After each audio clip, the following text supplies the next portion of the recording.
what did Brad learn about himself? Like what was really you and what were you masking beforehand? Is it okay to ask that?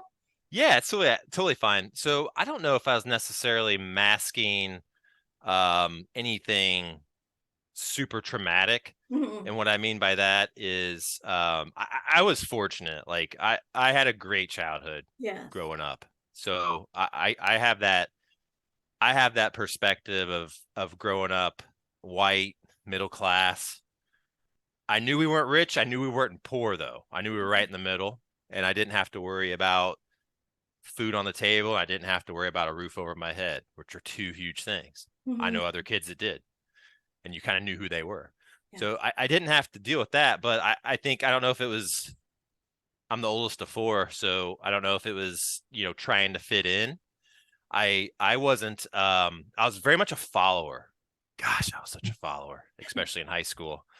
I wish I wasn't, but I didn't have I guess the strength and the resolve and the emotional capacity to stand up. I learned how to become a leader at that camp though, because that was because you have that's some of the games they play. You'll line up or you'll be asked to do something. They'll be like, "Who's the leader?"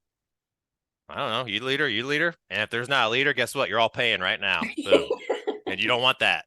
No. So yeah, in the if there's a void in leadership, someone on the team has to step up.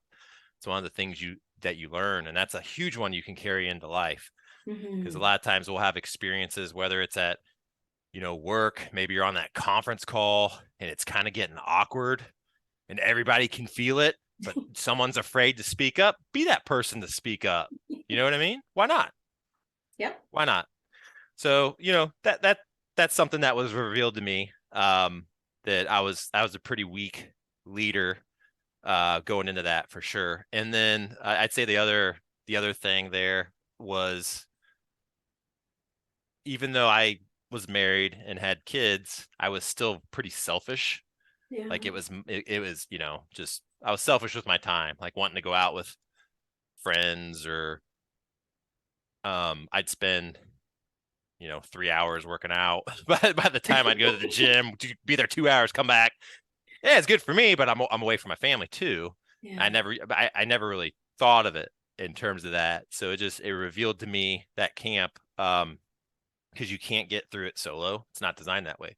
You have to get through as a team, and it's all about focusing on others.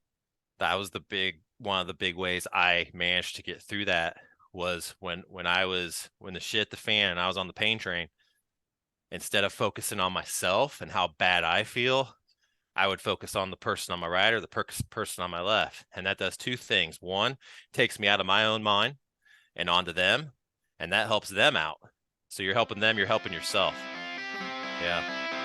Great Well, question, by the way. I don't think I've asked that before.